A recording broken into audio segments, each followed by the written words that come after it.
독일의 종교개혁자 마틴 루터가 있죠. 이 마틴 루터가 이런 말을 하였습니다. 기도 없는 신앙은 신앙이 아니다. 이렇게 말을 했어요. 무슨 뜻일까요? 여러분 핸드폰 다 가지고 계시죠?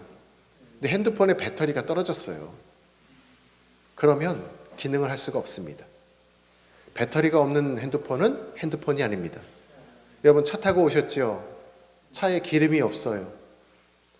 움직이지 않는 차는 아무리 고급 외제차라고 해도 자동차가 아닙니다. 그렇듯이 기도 없는 신자는 교회를 다녀도 신자가 아닙니다. 기도 없는 목사는 사역을 해도 목사가 아닙니다. 기도가 없는 교회는 건물이 있어도 교회가 아닙니다. 그만큼 신앙생활에 있어서 기도가 중요한 것입니다.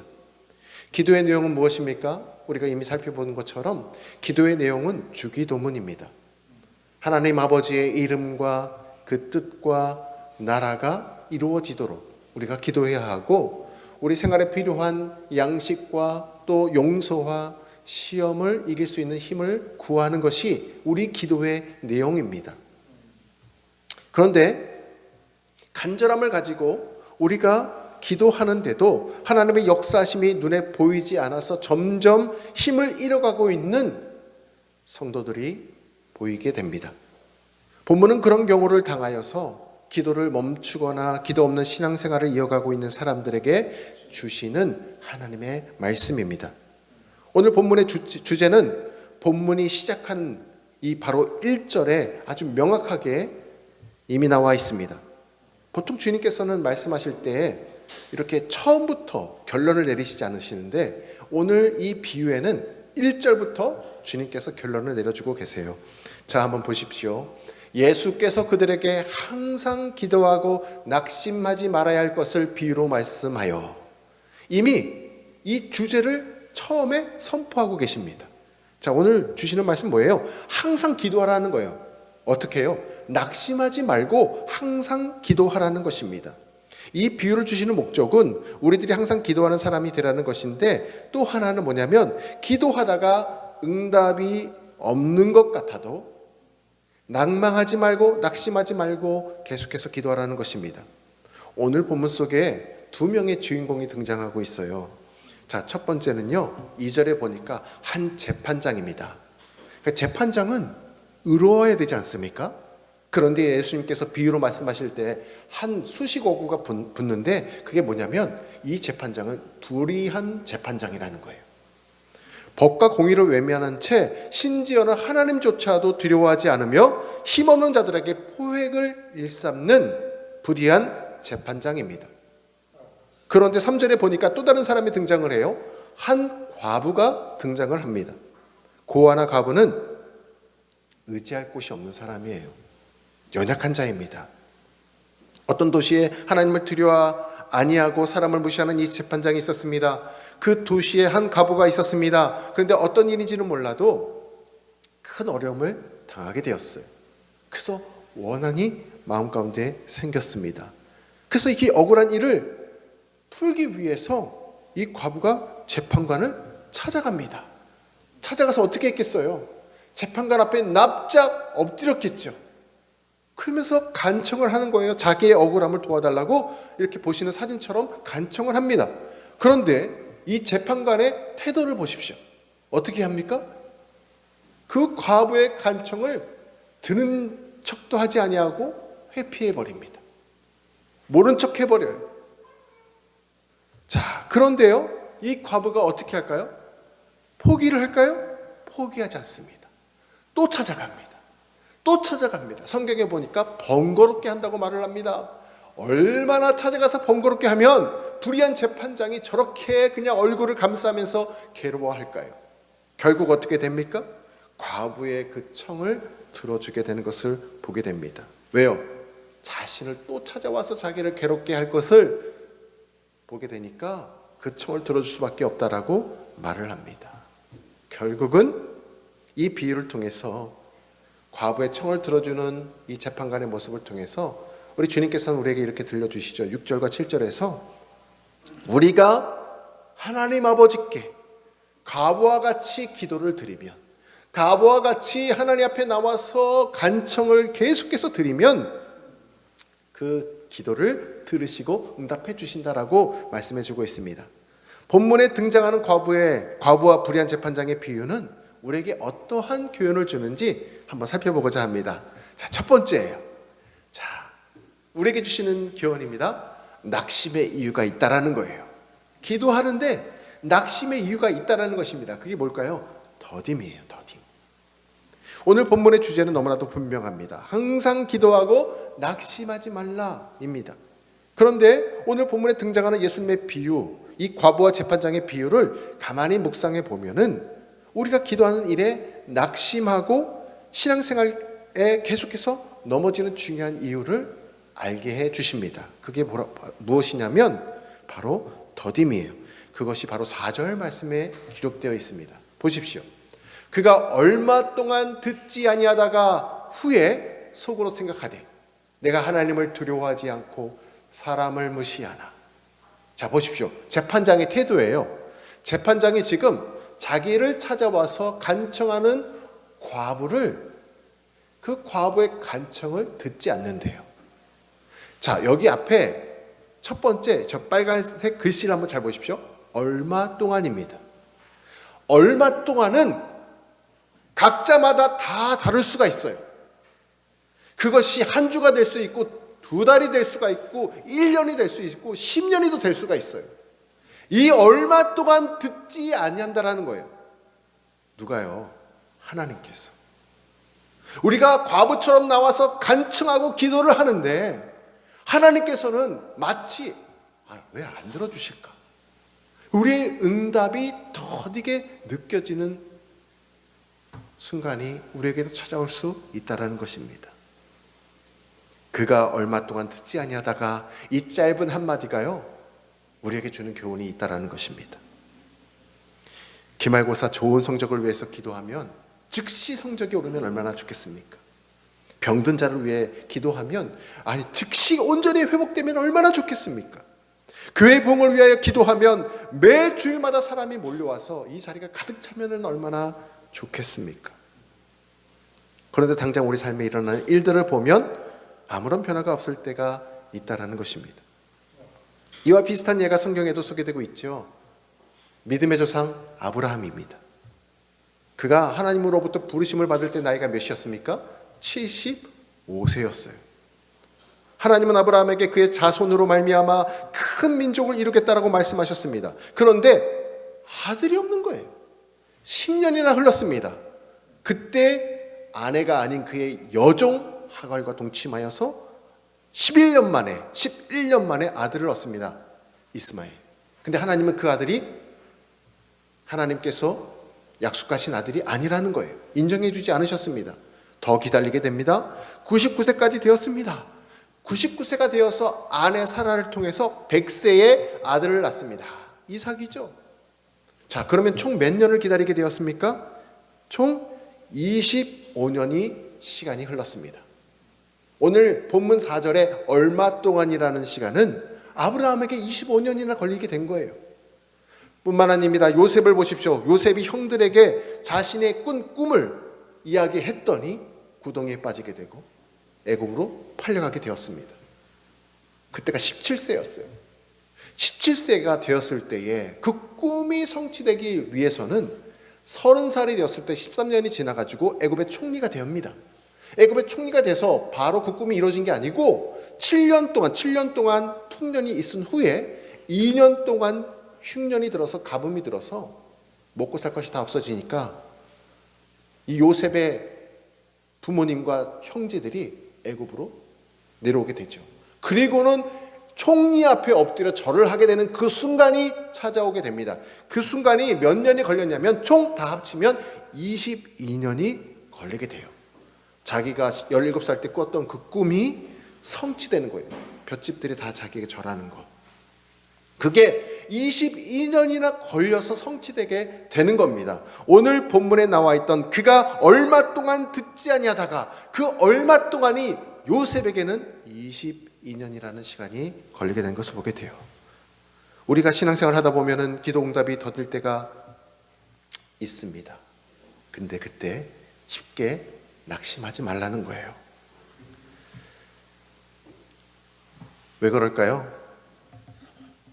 기도 응답이 더딘 것 같이 여겨지는 그 순간에도 하나님은 우리와 함께 하십니다. 하나님은 우리의 기도를 다 듣고 계십니다. 기도 응답의 타이밍은 하나님이 결정하십니다. 우리가 이것을 꼭 기억해야 돼요. 그리고 기도 응답은 하나님의 절대 주권임을 믿으시기를 바랍니다. 그렇기 때문에 낙심하지 마십시오. 모든 것 다 아시고 모든 것 다 들으시고 하나님의 타이밍을 지금 조율해 가고 계시고 하나님의 절대 주권 속에서 우리에게 가장 좋은 것으로 응답하시는 하나님이시라는 거예요. 제가 이렇게 자주 보지 않지만 작년에 우연찮게 본 허영만의 백반기행이라는 방송을 보게 되었어요. 아십니까 혹시? 이렇게 시골 지형 곳곳에 작은 맛집을 찾아다니는 거예요. 자, 그런데요, 청국장집을 이 허영만 씨가 찾아가더라고요. 그러면서 그 음식이 이렇게 만들어지는 과정을 이렇게 카메라에 보여주었어요. 근데 저에게 그때 너무 인상 깊은 장면이 있었습니다. 그게 뭐냐면 청국장과 함께 나오는 음식. 청국장 좋아하세요? 냄새는 좀 쿰쿰하고 첫 입맛이 들어갈 때 첫 입맛도 약간 좀 쿰쿰합니다. 근데 먹다 보니까 그 깊은 맛이 있더라고요. 근데 이 청국장하고 곁들여져서 같이 나오는 게 뭐냐면 보쌈이었는데 이 청국장 끓이는 된장으로 보쌈을 끓이더라고요. 그 음식점이. 그런데 그 사진 한번 보여드릴게요. 그때 장면이에요. 그때 장면. 보시면 이 커다란 가마솥에 막 더덕도 넣고 각종 양념과 채소를 넣고 그 다음에 오랜 시간 보쌈을 끓여냅니다. 된장도 풀어서요. 근데 인상 깊었던 건 뭐냐면 마지막에 저 가마솥에 솥뚜껑을 저렇게 덮어요. 덮고서는 10분 동안 뜸을 들여요. 그 10분 동안의 뜸이 이 보쌈 고기가 맛있게 익는 중요한 순간이라고 이야기를 하는 것을 보았습니다. 뜸을 들여야만 고기가 더 부드러워지고 육즙도 진해지기 때문이라고 말을 하더라고요. 뜸을 들인다는 것은 시간 낭비가 아니라 맛있는 지혜라고 말을 하는 것을 제가 보게 되었습니다. 우리 인생도 마찬가지입니다. 하나님은 우리를 고생시키려고 응답을 더디게 주시는 것이 아니라 다른 차원의 최고의 것들을 주시려고 지금 준비하고 계신 것이라는 것입니다. 아무리 배고픈 사람이 있다라고 해도 밥이 설익었는데 설익은 밥을 그냥 내어주면 먹다 보면 배탈이 날 수 있죠. 그래서 하나님께서는 밥을 익히시는 것입니다.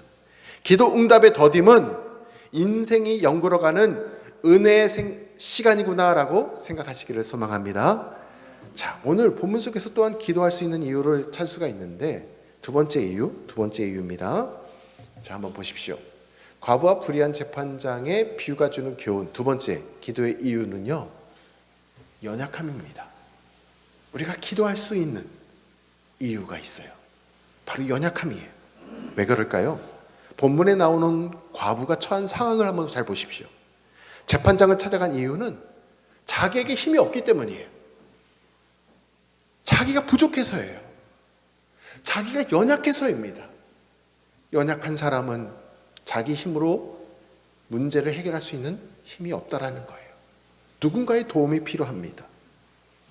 과부가 어떤 존재입니까? 연약한 존재예요. 어떻게 할 수 있습니까? 성경에서 구약 성경에 보면 반복해서 과부에 대해서 이렇게 소개를 하고 있어요. 출애굽기 22장 22절을 보면 너는 과부나 고아를 해롭게 하지 말라. 신명기 10장 18절에 보면 고아와 과부를 위하여 정의를 행하시며 나그네를 사랑하여 그에게 떡과 옷을 주시나니. 즉 과부는 성경에 보면은 과부와 고아와 같이 연약한 자들을 압제하지 말고 보호하라라고 반복적으로 말씀하고 있는 것을 보게 됩니다. 그런데 이 연약한 과부가 가진 자세가 우리 기도하는 사람들이 가져야 할 자세라는 것입니다. 자기 능력으로는 할 수 없으니 기도하라는 거예요. 그 기도가 응답될 때까지 계속해서 간청하며 기도하라는 것입니다. 기도하면서도 만약에 자기가 할 수 있다, 자기 힘과 능력이 된다, 그러면 기도하지 않습니다. 궁극적으로 기도하지 않고 그냥 자기 힘으로 하면 되는 거예요. 그건 기도의 능력이 아닙니다. 여러분 가만 생각해 보십시오. 물에 사람이 빠졌어요. 여러분 어떻게 하시겠습니까? 내가 수영을 할 수 있어요. 그래서 그 사람을 위해서 바로 뛰어들어가서 건져주게 되면 그렇게 하지 말라고 오히려 사람들이 얘기합니다. 왜요? 그 사람이 살기 위해서 힘이 있을 때는 자기를 도와주러 온 사람을 꽉 달라붙어 붙잡습니다. 그러면 그 사람조차도 힘이 빠지고 제대로 수영을 할 수가 없기 때문에 함께 익사하게 된다는 거예요.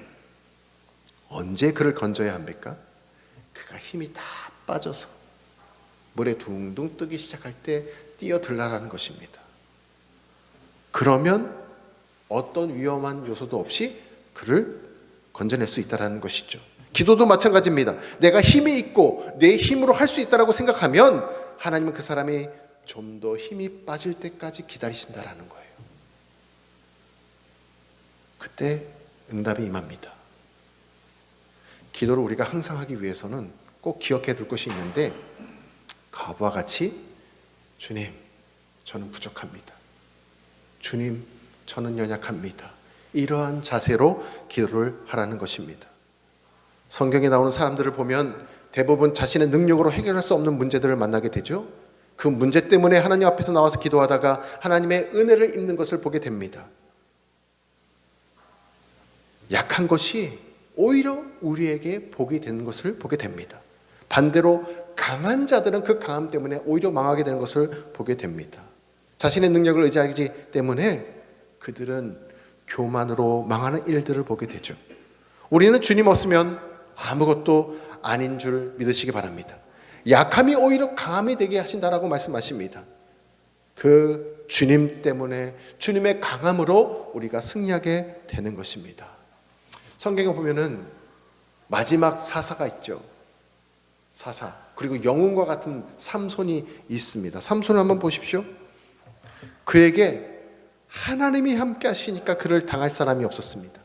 맨손으로 사자를 잡았고 또 나귀의 턱뼈를 가지고도 수많은 블레셋 군인들을 물리치기도 했습니다. 그런데 그가 하나님의 말씀에서 떠나고 나니까 결국 하나님의 능력이 그에게 떠나고 나니까 블레셋 사람들에게 오히려 잡혀가지고 눈을 뽑히게 되고 맷돌을 돌리는 노예의 신분으로, 비참한 신분으로 전락하게 되는 것을 보게 됩니다.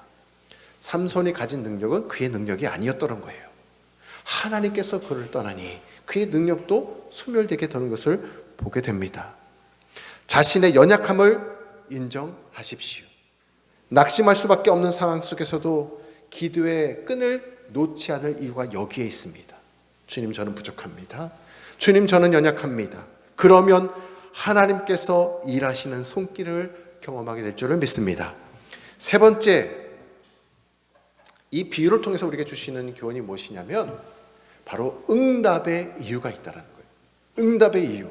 자, 응답의 이유가 무엇입니까? 믿음입니다. 믿음. 우리가 연약함 중에도 낙심하지 않고 포기하지 않고 끈질기게 기도할 수 있는 것은 우리에게 주시는 믿음이 있기 때문에 그렇습니다. 우리 안에서 영적인 근육을 하나님께서 키우시는 것인데 그 영적인 근육이 바로 믿음이라는 것입니다. 응답받는 기도는 그냥 우리가 아무렇게나 막 드리는 기도가 아니라 믿음으로 드리는 기도라는 것입니다. 믿으십니까? 마가복음 11장 24절을 보십시오. 그러므로 내가 너희에게 말하노니 무엇이든지 기도하고 구하는 것은 받은 줄로 믿으라. 그리하면 너희에게 그대로 되리라. 할렐루야. 자, 이 말씀 잘 보십시오. 앞에 빨간색 구절을 한번 보세요. 기도하고 구하는 것은, 자, 구하는 것하고 마지막에 그대로 되리라 사이에 어떤 단어가 있습니까? 구하는 것은 그대로 되리라. 근데 그 사이에 중요한 단어가 있어요. 무엇입니까? 믿으라입니다. 믿으라. 여러분, 기도의 응답의 이유는 믿음입니다. 믿음. 믿음을 잃으면 낙심하게 돼 있어요. 믿음으로 드리지 않으면 기도의 응답은 이루어지지 않는다라는 것입니다. 예수님께서는요, 본문 8절에 이렇게 말씀하고 있어요. 내가 너희에게 이르노니 속히 그 원한을 풀어주시리라. 그러나 인자가 올 때에 세상에서 믿음을 보겠느냐 하시니라. 아멘. 원한을 풀어주시는 분이 누구십니까? 예수님이세요. 그분을 믿으라는 거예요. 그런데 그 원한을 풀어주시는 분을 믿지 않으니까 이 종말의 때에, 지금 우리가 살아가는 이 시대에 그 믿음을 과연 지닌 자들을 볼 수 있겠느냐, 우리에게 지금 말씀하고 있는 것입니다. 믿음으로 기도하는 사람이 적을 것을 미리 내다보시고 말씀해주고 있는 거예요.